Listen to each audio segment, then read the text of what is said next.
Our officers today are experiencing trauma every single day. It is all due to the constant exposure to high stress environments. There's a buildup of that trauma, and it often goes unchecked. And those things eventually wear you down. How do these guys do the job today with all these things that are happening, yet still maintain a level of sanity? How do they do that?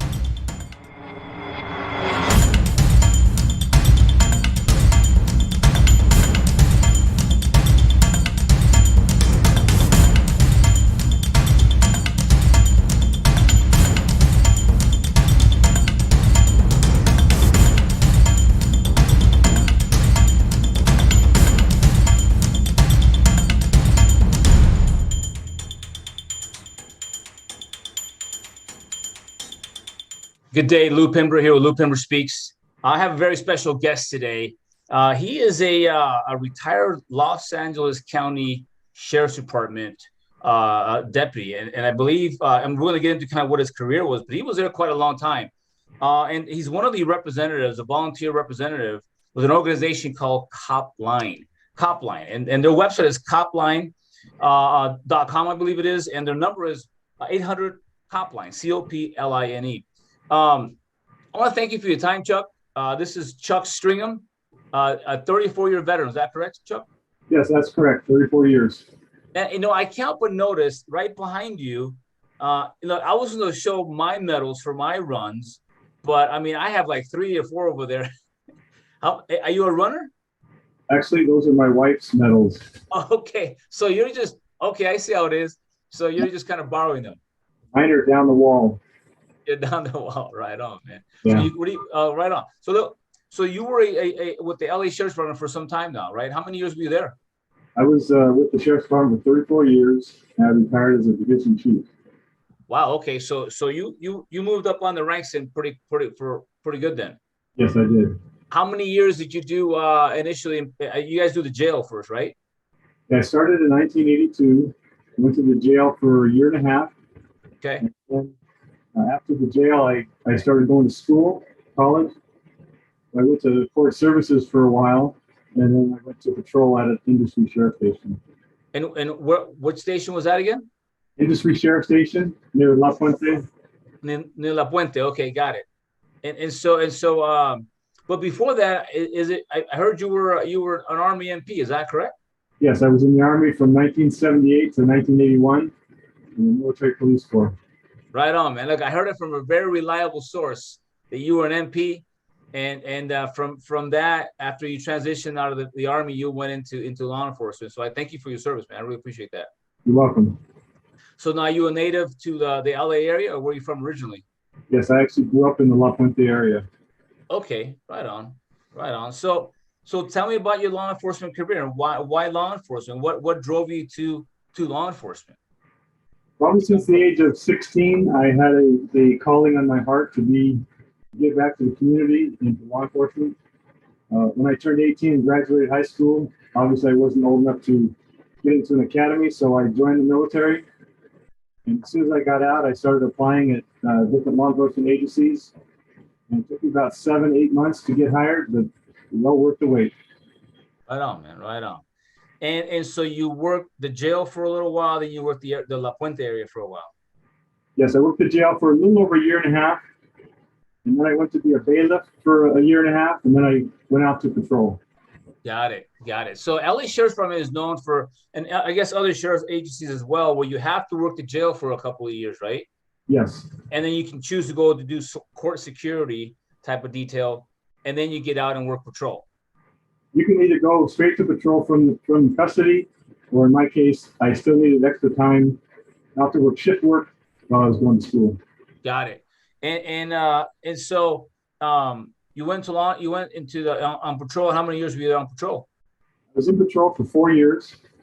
I was a training officer for 2 years, and then I always had in my mind to move around. Yeah. So after that, I applied to be a background investigator. Okay. I did that for a couple of years, and then I became a staff instructor at the academy. Okay. And then in 1997, I got promoted to sergeant. Went back to patrol at our Temple City station. scheduling and training sergeant there. Then I went to our media relations, and from there I promoted to lieutenant. Went to Lakewood Sheriff Station, was a watch commander, a DB lieutenant, and then I went back to the training bureau. You said your favorite assignment was as a field training officer. Is that what you said? I was that recruit training officer. Recruit training. So this is in the academy then? Yes. Man, so many different types walk into those academies, right? With different ambitions, with different goals in life, with different backgrounds. And in your experience as a training officer, who makes it to the academy? What kind of person makes it back in those days? Yeah, that was back in the 90s. So we really appreciated somebody with some military experience. Yeah. But really, anybody who came through with a desire to change their life and accept the way that we train them and teach them, most of them were good to go. Right on, man. Well, good. Well, look, I want to talk to you a little bit about your life post-retirement. Okay. I spoke to you previously by phone, and you were very passionate about an organization called COPLINE. And I've got to tell you, I didn't know you guys were around, man. And I'm so thankful that you are. I think it's very important that organizations like yours exist because, from my understanding, COPLINE is manned by trained, retired law enforcement officers whose whole job, whose whole function as a volunteer to address the daily stressors that active officers are dealing with on a daily basis. They literally man a phone and take phone calls. Is that about right? Yeah, that's correct. Tell me about that. You guys are literally the lifeline because to these cops. Things happen on the job. Every day something happens. What people don't realize is that the law enforcement officer can experience a traumatic event several times a week for the majority of their career. And those things eventually wear you down. They affect your character. They affect the way you live, the way you talk, the way you act. And so tell me about that lifeline. Tell me about, what's the training like for these gentlemen who volunteer, these retired cops who volunteer to take these phone calls? What training do they take part in? Well, first off, you're absolutely right. Our officers today are experiencing trauma every single day, and most of the time it goes unchecked. When you have trauma that's unchecked, it can develop into PTSD, it can develop into depression, anxiety, anything that changes the officer's behavior. It really affect their lives, both personally and professionally, and impact their careers negatively if they don't get it checked out. You bring up a lot of points in that statement, man. There's a lot of ways that the law enforcement officer's career can be affected. You're absolutely right, and it can affect their performance on the job, their relationship with their peers, their relationship with their supervisors, and their relationship at home. Right. And really, the biggest one is their relationship with themselves. And yes. It is all due to the constant exposure to high stress environments that does lead to post-traumatic stress. And so let me ask you this question right here. It sounds like you were an administrator for a while, right? Yes. So you went from being in the jail to patrol to a trainer and eventually to becoming an administrator. Tell me, how do police administrators see, when you were in the department, how do they see officers how do they view them when they have stressful events like that in their life, in their career? Do they view them as a problem person? Do they view them as a liability? And if so, how do they deal with it? So you're absolutely right. When officers are in the field and they're suffering from PTSD, most supervisors, managers, they don't even know because they suffer in silence.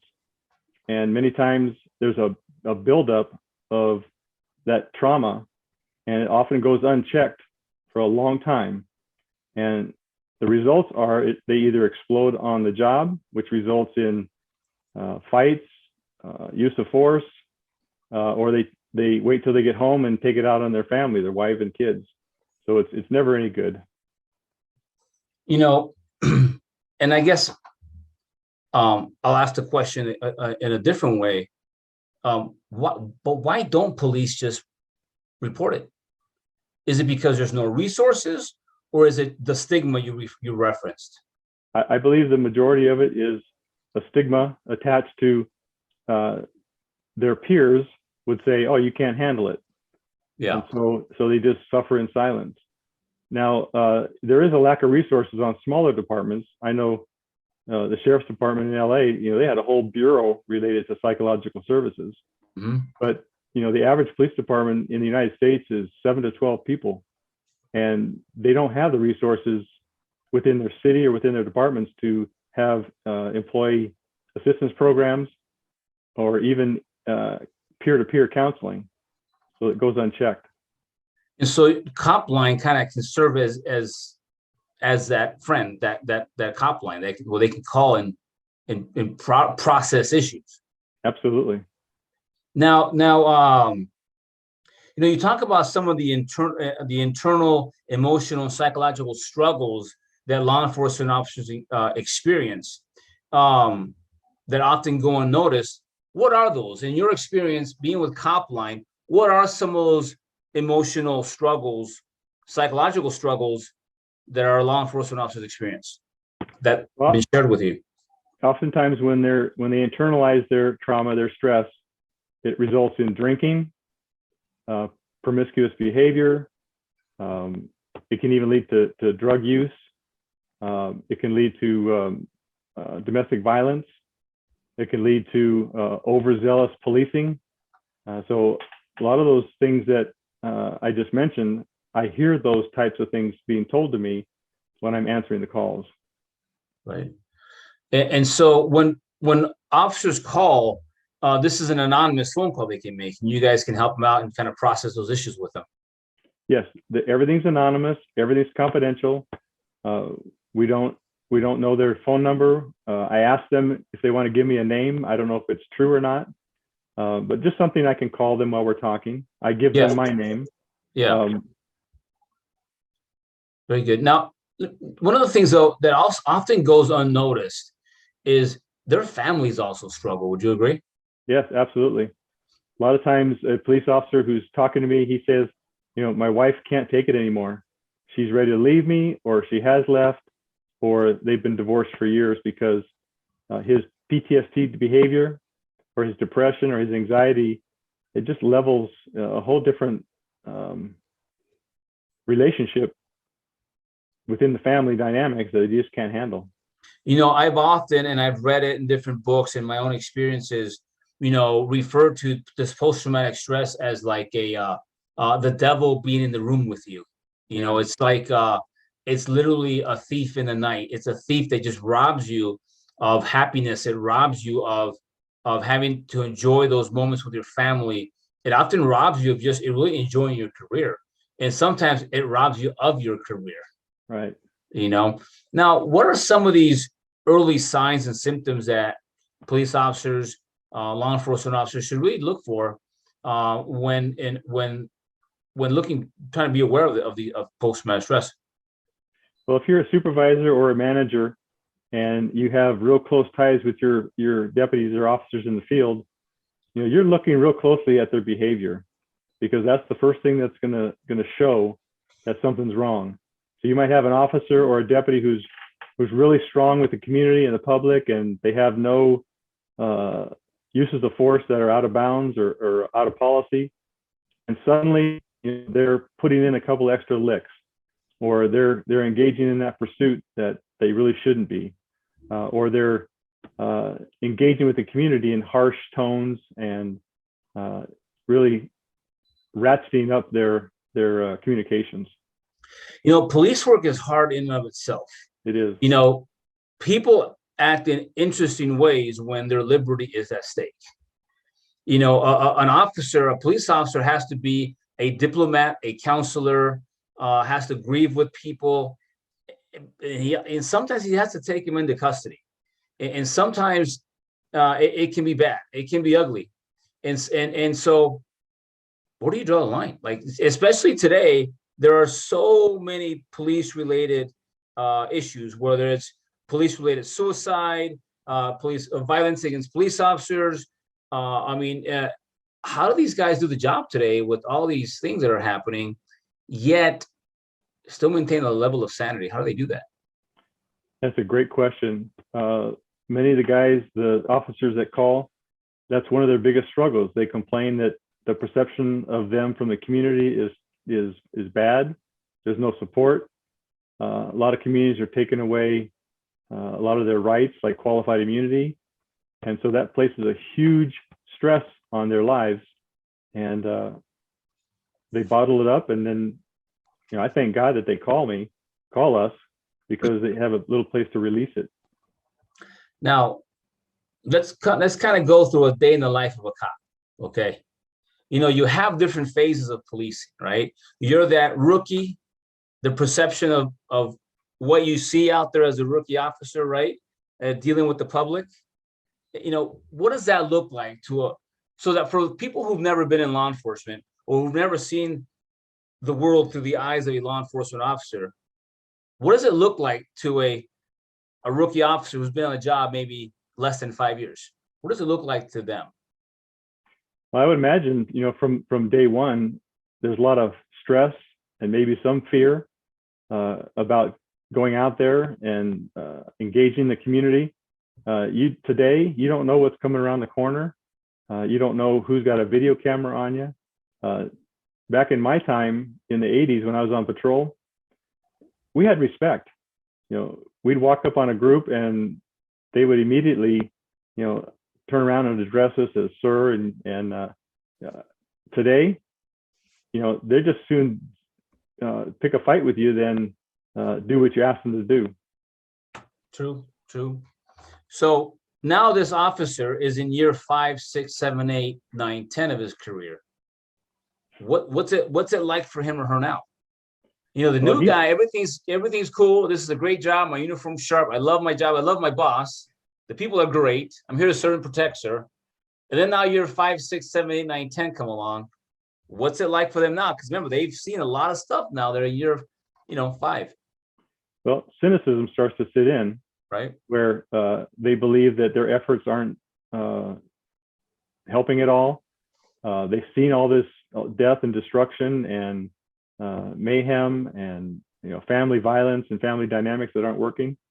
And if they have no outlet for it, it turns inward, and they start to internalize all that, and they can either act out or just believe that they don't have any impact anymore in the community. Got it. And so, for an officer who stays on the job beyond that, does it ever turn around on them? Does it reach a point where they revert back to, it ain't so bad? I think so. I think if an officer, or if somebody realizes that officer is struggling and have some intervention, yes, and actually get some treatment, or have the ability to just talk to somebody about it, I believe that officers can turn their careers around and actually enjoy what they're doing again. They have to, look, you were a leader in law enforcement, okay?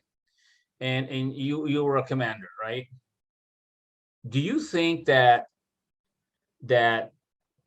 leadership in law enforcement can be better? Do you think? In what areas can leadership in law enforcement improve? And you were a leader. You were, by position, you held a position of leadership. Right. In what areas can they improve? I think getting out from behind the desk and walking around and interacting with your people, and actually have a relationship with them versus just a you sit in front of me and I tell you what to do type of relationship. Yeah. So when they do that, when they're out and about and they get to know their people and they get to know their supervisors, then they can get a sense of what's going on in the station and in the streets. Yeah, and sometimes there's a level of trust that they have to earn as well along the way. Right. And it goes Right. both ways. It goes both ways. And yeah, I think that definitely has to be worked on some more, because that level of trust sometimes isn't there, and many times it is. There's a lot of great commanders out there who do just as you do.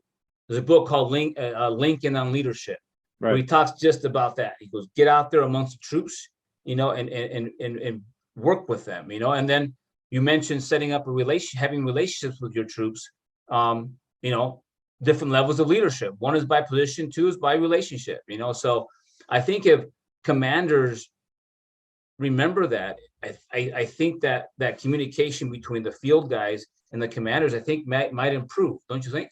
Well, I definitely think so. Good. John Maxwell, he wrote several books on leadership. Yes. And he's famous for saying, nobody cares how much you know until they know how much you care. That's right. And you can make huge inroads in the depths of your ranks by just letting people know that you care about their well-being. Yep. And that your whole goal as a leader is to make sure that they have what they need to succeed, and that you care about them, not just when they do right, but you care about them when they have their failings as well. Absolutely, man. You mentioned earlier, and we'll get back to COPLINE here in a minute. You mentioned the level of respect for law enforcement was very different in the 80s. I remember I was a kid in the 80s. Yeah. And, I had a lot of respect for cops in the 80s, right? And so slowly it has diminished. It's kind of going away, right? Why do you suppose that is? Well, the biggest shift occurred during the Rodney King era. I remember that. Yeah, I came back to patrol just right after Rodney King happened, and everybody had a video camera. A lot more confrontations were occurring back then. Yep. We still were able to maintain the respect, but I think that started the whole ball rolling, where people just weren't going to take for granted what the police had to say, and they were challenging it. And do you think that, look, I believe it goes both ways. You have the people who you police, right? But it's really about community policing. That means everyone polices each other. Everyone helps out each other, right? Right. But I think that level of respect for law enforcement has really diminished. And I think law enforcement holds a little bit of responsibility there, And I think if we're going to be honest about the law enforcement world, there's got to be accountability both ways, It's got to be accountability both ways, because it hurts my heart when I see law enforcement being disrespected. And it hurts my heart as well when I see law enforcement overstep their boundaries with the citizenry as well. It's such a fine line when force is going to be used and then it's no longer needed, and then it has to be used again. You have to be this Zen master when it comes to force as a law enforcement officer, and it's such a dynamic world. Right. And I think that we have a long way to go as law enforcement to earn back that respect. I agree with you. I think one of the biggest contributors to that is a lot of the people who are coming to law enforcement today don't have that self-control. But we see that being played out in the media. We see that being played out all over the country, actually. But the one thing that I've noticed is that it's not a huge percentage of people that are doing that. Right. Every industry has what we call bad apples. Yep. But those other industries aren't on the news 24/7, where their dirty laundry is aired day and night.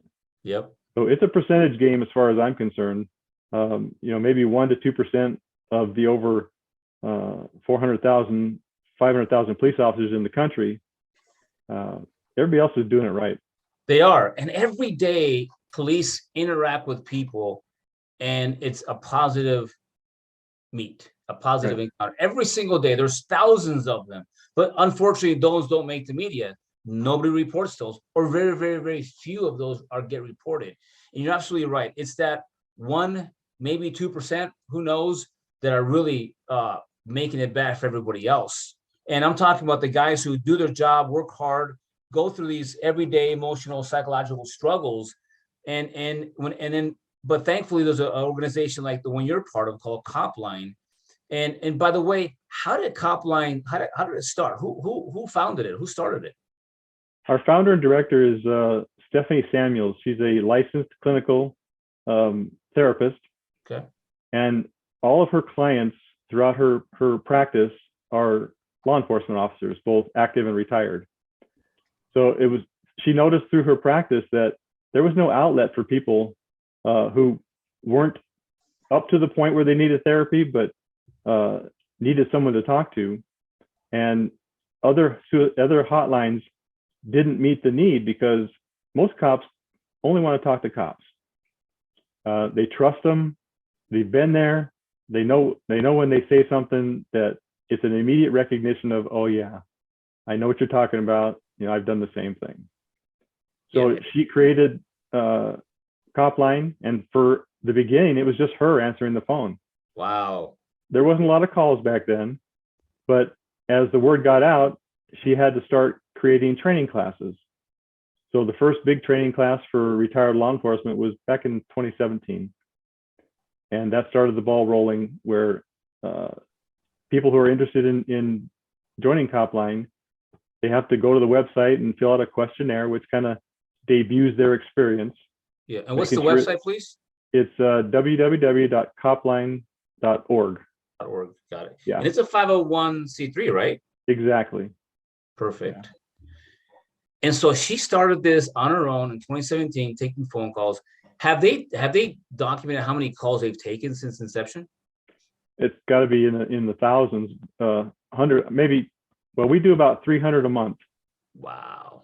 In the modern time. So, 20, 30, 40,000 calls. Wow. In the existence of COPLINE.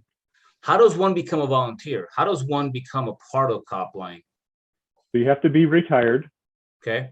And the reason for that is there's no duty to report if you're on-duty police officer.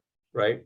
So you go to the website and there's a button you can click that says, I want to be a volunteer, and you have to fill out a long questionnaire.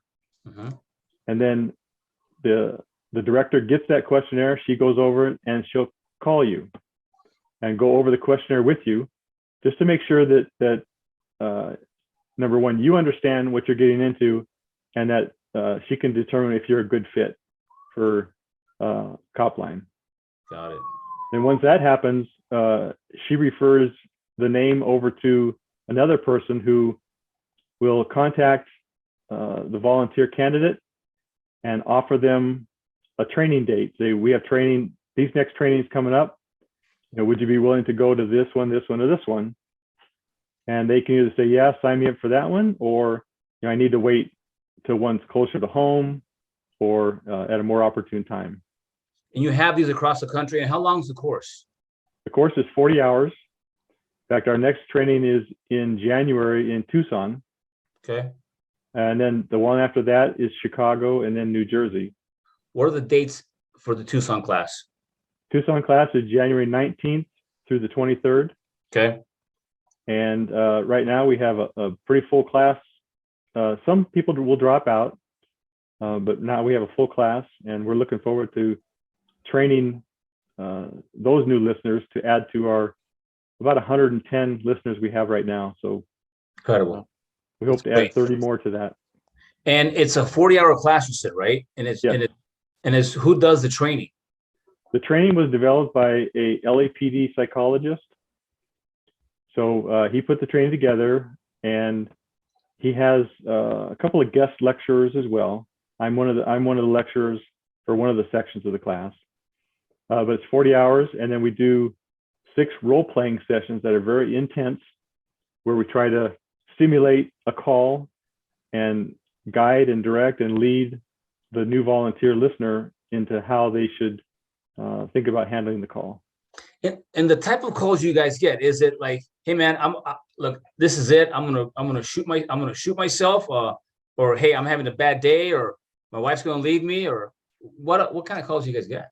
Probably 95% of the calls are, look, I just got off shift, or I just got off a call. I need to clear my head. Here's what I'm feeling. And a lot of times they just want to get things off their chest. So we listen. If they've got to go, we let them go. If they want to talk more, we talk more.